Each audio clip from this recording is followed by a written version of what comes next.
April 14, 1945. The war in Europe was entering its final chaotic weeks. Across the Atlantic, in the high plains of Colorado, spring arrived with late snow flurries and the promise of warmer days ahead.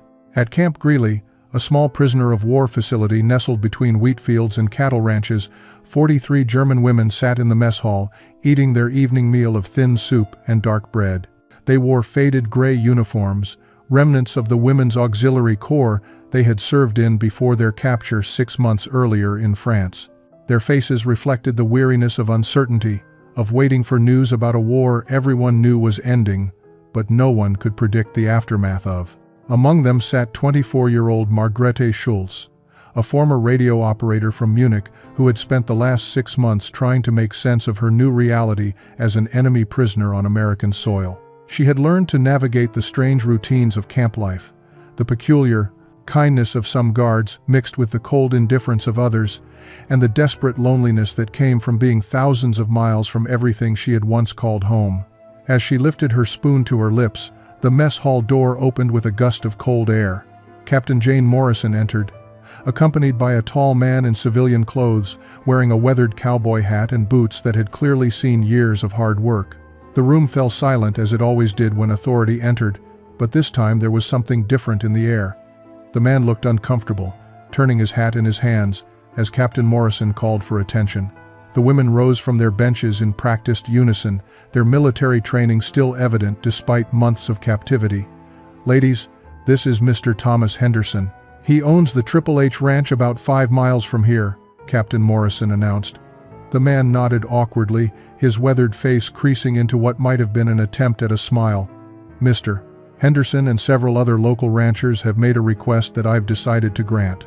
They would like to invite some of you to attend a Sunday dinner at his ranch this coming weekend." The words hung in the air like something from a dream. An invitation? To leave the camp? To attend a social gathering with Americans? Mr. Henderson stepped forward, speaking slowly and deliberately. "My wife Sarah and we thought you ladies might appreciate a home-cooked meal and some time away from here. Nothing fancy, just Sunday dinner like we do every week. We know you're far from home." Captain Morrison explained that 20 women would be selected based on conduct records. They would be transported by truck on Sunday morning and returned by evening. As Captain Morrison read the selected names, Margrethe felt her heart race when her own was called. In the barracks that night, the women gathered in excited groups. "Did you see how formally he invited us?" said Greta Hoffman, a 31-year-old former clerk. "I think someone is getting married."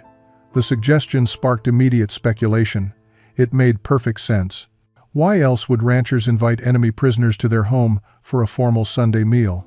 The elaborate invitation, the mention of his wife, the Sunday timing, all pointed toward a celebration, perhaps a wedding. The next morning brought an energy to the barracks that hadn't existed since the women's arrival at Camp Greeley. Word of the upcoming Sunday dinner had spread through the entire compound, and even those who hadn't been selected found themselves caught up in the preparations. The 20 chosen women had only 4 days to make themselves presentable for what they believed would be an American wedding celebration, and they approached the task with the same dedication they had once applied to their wartime duties. Margrethe sat on her narrow bunk watching as Anna Weber carefully unpicked the hem of her only civilian dress, a faded blue cotton garment she had been wearing when captured.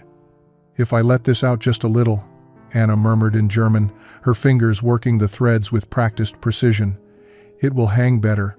More formal, you understand?" Around them, similar scenes of preparation unfolded. Women pooled their meager possessions, sharing the few items of makeup that had survived their journey across the Atlantic. A single tube of lipstick was carefully rationed among 6 women. A compact mirror with a cracked surface was passed from hand to hand as each woman attempted to see herself clearly for the first time in months. Greta Hoffman had taken charge of what she called the gift committee. "We cannot arrive at a wedding empty-handed," she declared, with the authority of someone who understood social obligations. "It would be disrespectful to the bride and groom, and it would shame us as guests." But what could prisoners of war possibly create as a wedding gift? They had no money, no materials, no access to shops or markets. What they did have was time, skill, and desperation to contribute something meaningful to what they imagined would be a joyous occasion. The solution came from unexpected sources. Margarete, who had learned basic embroidery from her grandmother, offered to create something decorative if they could find fabric and thread. The camp's supply sergeant, a middle-aged woman named Dorothy Chen, who had always treated the German prisoners with quiet dignity, seemed to understand their desire to participate in normal social customs. When Greta approached her with their request, Sergeant Chen disappeared into the supply room and returned with several squares of white cotton fabric and 2 spools of thread, one white and one pale blue. "I don't know what you're planning," Sergeant Chen said carefully, "but I suppose there's no regulation against prisoners doing needlework during their free time." Her eyes held a knowing glint that suggested she understood more than she was saying. Over the next 3 evenings, Margarete worked by the dim light of the barracks, her fingers creating delicate patterns on the white fabric. She embroidered intertwined rings, symbols of marriage that were universal across cultures, surrounded by small flowers and leaves. Anna sat beside her, helping to plan the design and offering encouragement when Margarete's eyes grew tired from the close work. Other women contributed their own skills to the collective preparation. Lotte Schneider, who had worked in her father's bakery before the war, carefully saved portions of her bread rations and traded with other prisoners to accumulate enough flour and sugar to attempt making something special. The camp kitchen staff, bemused but sympathetic, allowed her access one evening to create small cookies, simple but made with care. Sunday morning arrived with crystalline clarity, the Colorado sky stretching endlessly blue above the camp. The 20 selected women gathered near the main gate at 8 o'clock, their nervous energy palpable in the crisp spring air. They had dressed in their best available clothes, a collection of mended dresses, carefully pressed uniform pieces, and borrowed items that created an oddly formal appearance. Margarete wore her cleanest gray auxiliary uniform, with a white collar she had washed 3 times. Anna had managed to fashion her hair into an elegant bun, using pins borrowed from 5 different women. The embroidered handkerchief Marguerite had created was carefully wrapped in brown paper, tied with a piece of string that Greta had somehow convinced to look decorative. Lotte carried her small cookies in a tin provided by the kitchen staff, wrapped in a cloth napkin. The women stood in an informal line, looking more like wedding guests than prisoners of war, their faces reflecting anticipation mixed with anxiety about whether they had properly prepared for an American celebration. 2 military trucks arrived to transport them, driven by young American soldiers who seemed bemused by the prisoners' formal attire. "You ladies look like you're going to church," commented Private Williams, a freckled young man from Texas. "I guess, Mr. Henderson's Sunday dinners are more special than I thought." The women smiled politely, not correcting his assumption, still convinced they were heading to something far more significant than an ordinary meal. The drive through the Colorado countryside revealed a landscape the women had only glimpsed through camp fences. Rolling plains stretched toward distant mountains, their peaks still crowned with snow. Cattle grazed in vast pastures that seemed impossibly large compared to the carefully divided fields of Germany. Farmhouses stood scattered across the land, each commanding a territory that would have contained entire villages back home. The scale of everything spoke to an abundance the women had never personally experienced, even before the war. The Triple H Ranch appeared as they crested a low hill, a sprawling collection of buildings centered around a white 2-story farmhouse with a wide porch. Corrals held horses and cattle, barns stood freshly painted, and several other trucks were already parked near the house. As their vehicle pulled to a stop, Margarete could see other people gathered on the porch and in the yard, at least a dozen men in clean work shirts and pressed jeans, their cowboy hats in hand. Mr. Henderson stepped forward to greet them, accompanied by a woman with silver-streaked hair pulled back in a practical bun. Her face was weathered but kind, her eyes crinkling at the corners as she smiled. "Welcome, ladies," she said in clear English. "I'm Sarah Henderson. We're so glad you could join us today."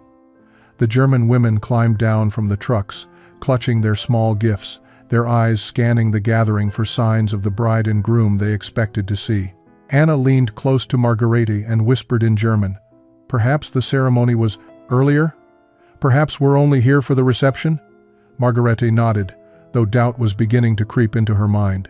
Something about the casual atmosphere didn't quite match what she expected from a wedding celebration.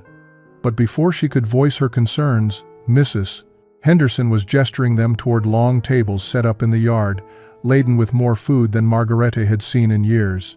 The tables stretched across the Henderson ranch yard like an image from a dream, covered in white cloths that fluttered gently in the spring breeze. But it was the food that made the German women stop in their tracks, their eyes widening with disbelief. At the center of the main table sat an enormous roasted ham, its surface glazed and glistening in the midday sun, surrounded by bowls of mashed potatoes, green beans, corn, fresh bread, butter, 3 different pies, and pitchers of what appeared to be fresh milk and lemonade. Margarete felt her throat tighten at the sight. In Germany, even before the worst of the wartime shortages, such a feast would have been reserved for the most important occasions. A christening, perhaps, or certainly a wedding.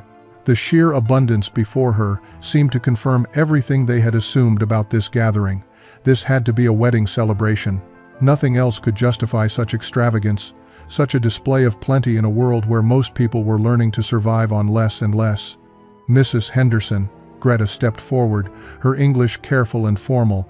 "We bring gifts for the bride and groom. We wish to congratulate them on their marriage." She held out the wrapped embroidered handkerchief with both hands, a gesture of respect and formality. The smile on Sarah Henderson's face faltered slightly, replaced by confusion. She glanced at her husband, who had been greeting the American ranchers, and Thomas Henderson turned toward the German women with a puzzled expression. "Bride and groom? Bride and groom?" he repeated slowly. "Ma'am, I'm not sure I understand. There's no wedding here today." The words fell like stones into still water, creating ripples of confusion that spread through both groups. The German women exchanged glances, their carefully maintained composure beginning to crack. Anna whispered in German to Margarete, "Did we misunderstand the day? Perhaps the wedding is next week?" But Margarete was looking at the faces of the American ranchers, seeing genuine puzzlement rather than the knowing amusement of people keeping a secret. "You invited us to Sunday dinner," Marguerite said carefully, stepping forward. "Such a feast, such formality. In Germany, this would be for a wedding or very important celebration. We thought someone was getting married." Understanding dawned on Sarah Henderson's face, followed immediately by something that looked like both sympathy and amusement. She moved closer to the German women, her voice gentle as she explained, "Oh, my dears, no, there's no wedding. This is just Sunday dinner. This is what we do every Sunday after church. The family and neighbors, we gather and share a meal together. It's our weekly tradition. Just Sunday dinner." The words seemed impossible to comprehend. This abundance, this celebration of food and fellowship, happened every single week. Margarete felt the carefully wrapped handkerchief in her hands suddenly become heavy with the weight of her misunderstanding. Around her, the other German women were processing the same revelation, their faces showing a mixture of embarrassment and something deeper, something that spoke to the vast gulf between their experience and American reality. Lotte, still holding her tin of carefully hoarded cookies, spoke quietly in German. "They eat like this every week? While we have been starving, they have been eating like this every Sunday?" There was no anger in her voice, only a kind of stunned disbelief that bordered on grief. Sarah Henderson seemed to sense the shift in the German women's emotions, the weight of realization settling over them like a heavy blanket. Instead of dwelling on the misunderstanding, she gently guided them toward the tables with a warmth that suggested she understood more than she said. "Please, sit with us," she invited, gesturing to chairs that had been arranged around the long tables. "We're honored to have you here, wedding or not." Her smile held genuine kindness, and slowly the German women found themselves taking seats among the American ranchers and their families. Margarete sat between Anna and a young rancher who introduced himself as Daniel Morrison, no relation to Captain Morrison at the camp, he assured them with a grin. He looked to be in his mid-20s, with sun-weathered skin and hands that showed years of hard labor. As Thomas Henderson stood to say grace, an American custom the German women recognized, they bowed their heads in a moment of shared reverence that transcended nationality. When the blessing ended, the serving of food began, and the passive side, German women watched in continued amazement as heaping portions were placed on their plates. The first bites of ham were almost overwhelming. The meat was tender, rich with flavors the women had nearly forgotten existed. Real butter melted into warm bread. The mashed potatoes were creamy and abundant. For several minutes, conversation was sparse as the German women simply ate, their eyes occasionally meeting in silent acknowledgement of what this meal represented. It was Anna who first broke the silence with a question directed at Mrs. Henderson. "How is it possible? Such food, every week? The war, it has not touched you here?" Sarah Henderson set down her fork, considering her answer carefully. "The war has touched us," she said quietly. "We've sent our sons and brothers and husbands to fight. We've rationed sugar and gas and other things. But you're right that we haven't known the kind of hardship that Europe has suffered. The fighting hasn't come to our land. Our cities haven't been bombed." She paused, her eyes moving across the faces of the German women. "I can't imagine what you've been through, what you've seen." Daniel Morrison spoke up, his voice carrying a note of hesitation. "My brother John is in Europe right now. Or was. We haven't heard from him in 3 weeks." He looked at Margarete, and she saw in his eyes the same fear she had lived with for months regarding her own brother. "He's with Patton's army, somewhere in Germany. Every day we wonder if he's safe, if he's scared, if he's coming home." The admission created a crack in the invisible wall between the two groups. Margarete found herself responding before she could think better of it. "My brother Klaus was on the Eastern Front. He died at Stalingrad 2 years ago." The words came out in English, her accent thick but clear. "He was 19 years old. He wrote letters about being cold and hungry and wanting to come home." Daniel's eyes met hers with sudden understanding, a recognition that the grief of war crossed all boundaries. Around the table, other conversations had quieted as people listened. The afternoon sun climbed higher as the meal continued, and with it, the barriers between the two groups began to dissolve in ways none of them had anticipated. Greta found herself in conversation with an older rancher named Frank Miller, who spoke slowly and used hand gestures to help bridge the language gaps. He told her about his cattle, about the challenges of ranch life, about his daughter who was studying to be a teacher in Denver. She listened carefully, responding with stories of her own work before the war, her life in a small town outside Berlin that sounded not so different from the rural communities surrounding Camp Greeley. What struck Margarete most profoundly as she observed these interactions was how ordinary the Americans were. The propaganda she had been raised with had painted them as decadent and weak, as people who understood nothing of sacrifice or duty. But the ranchers around her spoke of hard work, of early mornings and difficult seasons, of helping neighbors and building community. These were values she recognized, values that existed independent of national boundaries or political ideologies. When Mrs. Henderson brought out the pies, apple and cherry and pecan, the German women had already begun to relax into the gathering. Anna accepted a slice of apple pie and took her first bite, her eyes closing briefly in appreciation. "My grandmother made apple kuchen," she said to Sarah Henderson. "Different from this, but the taste of apples and cinnamon, it brings back memories." Sarah smiled warmly. "Food has a way of connecting us to home, doesn't it? Even when home feels very far away." The simple observation carried weight that both women understood, a recognition that displacement and longing were universal experiences. As the afternoon progressed, some of the younger children from neighboring ranches arrived, running through the yard, with the boundless energy of youth. They were curious about the German women, staring with wide eyes at these strangers who spoke a different language and wore unusual clothes. One little girl, perhaps 5 years old, approached Margarete shyly and held out a dandelion she had picked. Margarete accepted it with a smile, tucking it behind her ear, and the child giggled with delight before running back to her mother. It was Thomas Henderson who finally addressed what everyone had been thinking, but no one had wanted to voice. He stood, clearing his throat to get everyone's attention. "Ladies," he began, looking at the German women, "I want you to know why we invited you here today. Some folks in town, they don't understand. They ask why we'd want enemy prisoners at our table." He paused, choosing his words carefully. "But my Sarah and I, we figure you're not our enemies. You're just people who got caught up in something bigger than any of us. You're far from home, and you're probably scared about what comes next. We thought maybe sharing a meal, showing you some kindness, that's what neighbors do." His words hung in the air, simple but profound in their implications. Margarete felt tears prickling at her eyes, a response she tried to suppress but couldn't quite manage. Around her, other women were similarly affected, their faces showing emotions they had kept carefully controlled for months. That evening, back in the barracks at Camp Greeley, Marguerite sat on her bunk with a piece of paper and a pencil, trying to find words adequate to describe what she had experienced. The other women had already begun to settle into their evening routines, but conversations kept breaking out as they processed the day's events. The misunderstanding about the wedding had become a source of gentle humor among them now, but beneath the laughter lay something more profound, a shift in how they understood their captors and perhaps themselves. Margarete had been writing letters to her mother in Munich for months, though she had no way of knowing if any of them had arrived.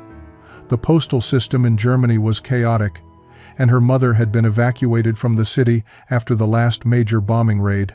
Still, the act of writing brought comfort. A way of maintaining connection to the person she had been before the war transformed everything.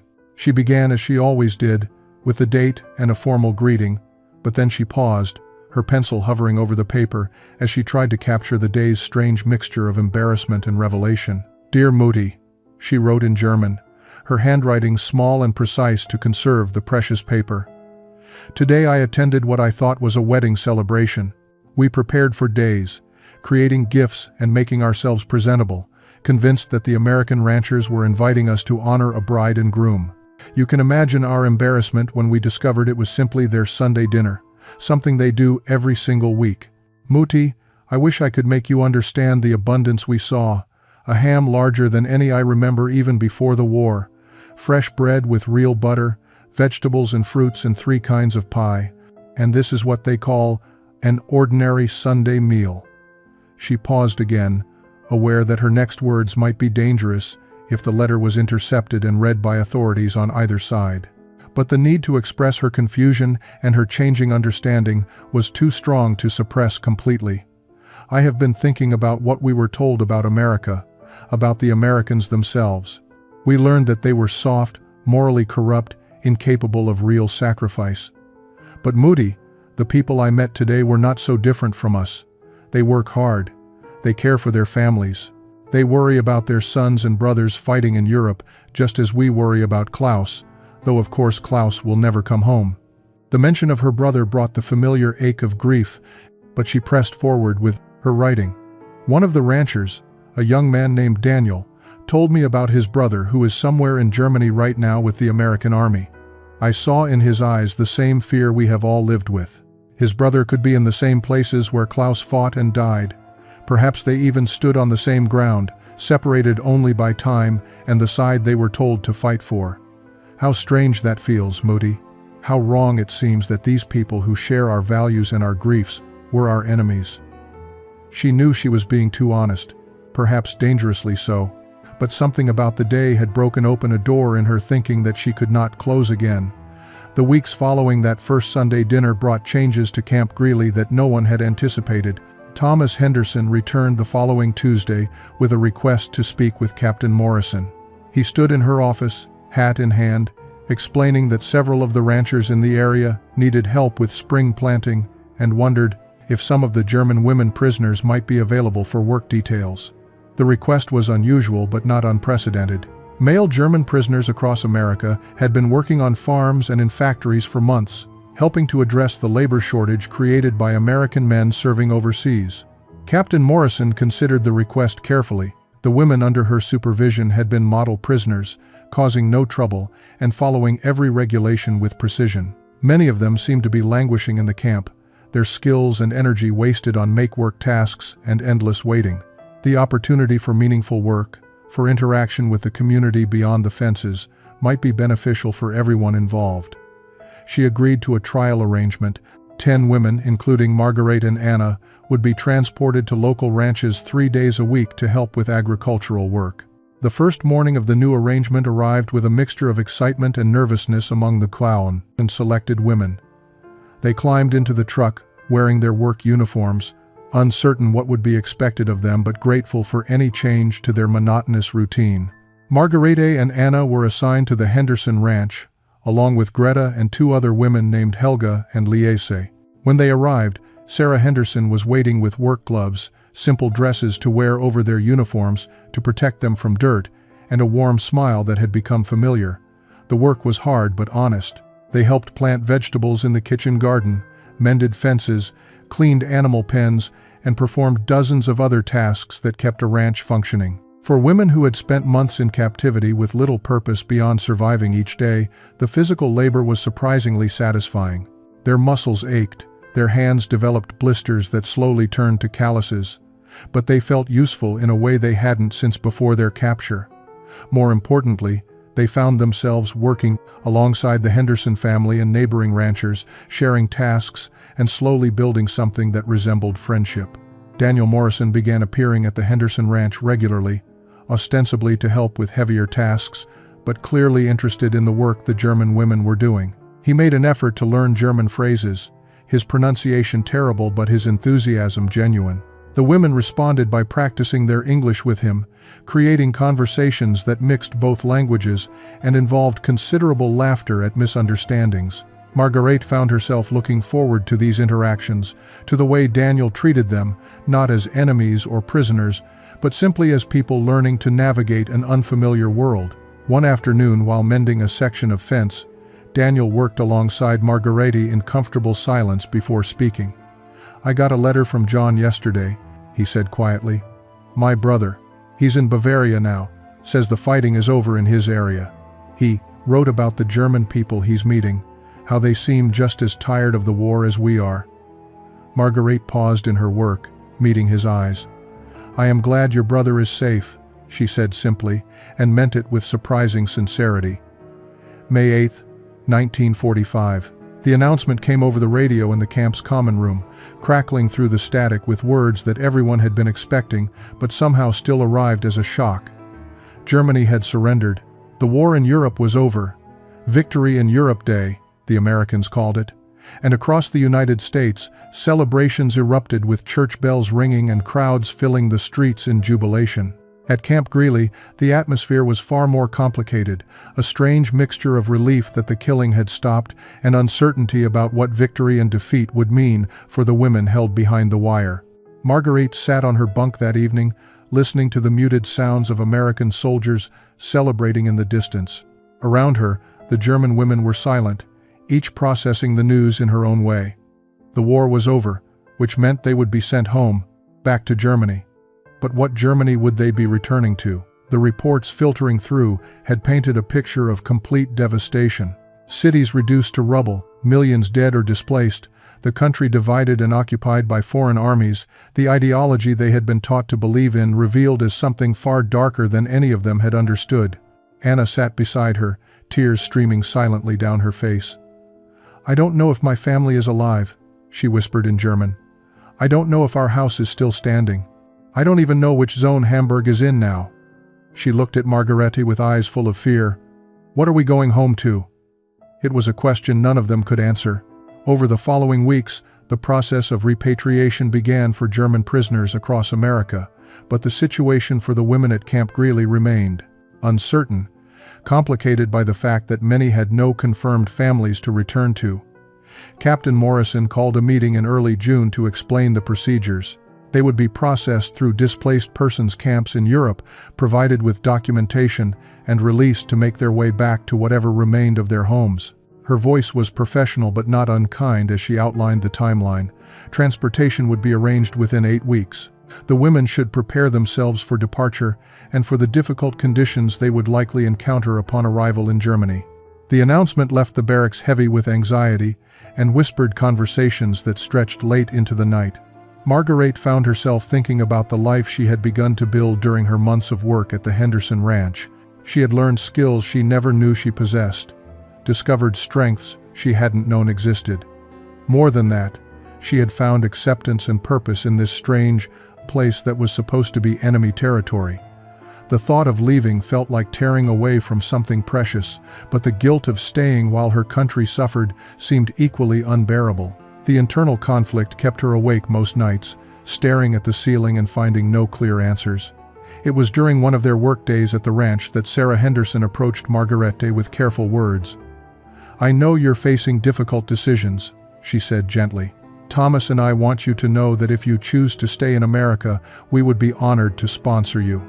The offer hung in the air, opening possibilities Marguerite had not dared consider. 7 years later, on a bright June morning in 1952, the Henderson Ranch once again prepared for a celebration. But this time, there was no misunderstanding about the occasion. White ribbons decorated the porch railings, flowers filled every available vase, and chairs had been arranged in neat rows, facing an arbor that Thomas Henderson had built with his own hands. Today there really was a wedding, and the entire community had gathered to witness it. Marguerite Schultz stood in Sarah Henderson's bedroom, looking at herself in the full-length mirror with a mixture of disbelief and joy. The white dress she wore had been Sarah's own wedding gown, altered to fit Margarita's smaller frame. Anna Weber fussed with the veil, her hands steady from years of nursing work at the county hospital, where she now served as head surgical nurse. "You look beautiful," Anna said in English, the language that had become as natural to both of them as German. "Daniel is a lucky man." Marguerite smiled at her friend's reflection in the mirror, remembering that first Sunday 7 years ago, when they had arrived at this ranch expecting to attend someone else's wedding, carrying handmade gifts and wearing their best prison clothes. The decision to stay in America had not been easy. Of the 10 women who had been working on the Manistee ranches, 6 had chosen to accept sponsorship and remain. Marguerite had been among them, sponsored by the Hendersons, who had offered her a room in their home and helped her find work as a translator for the county government.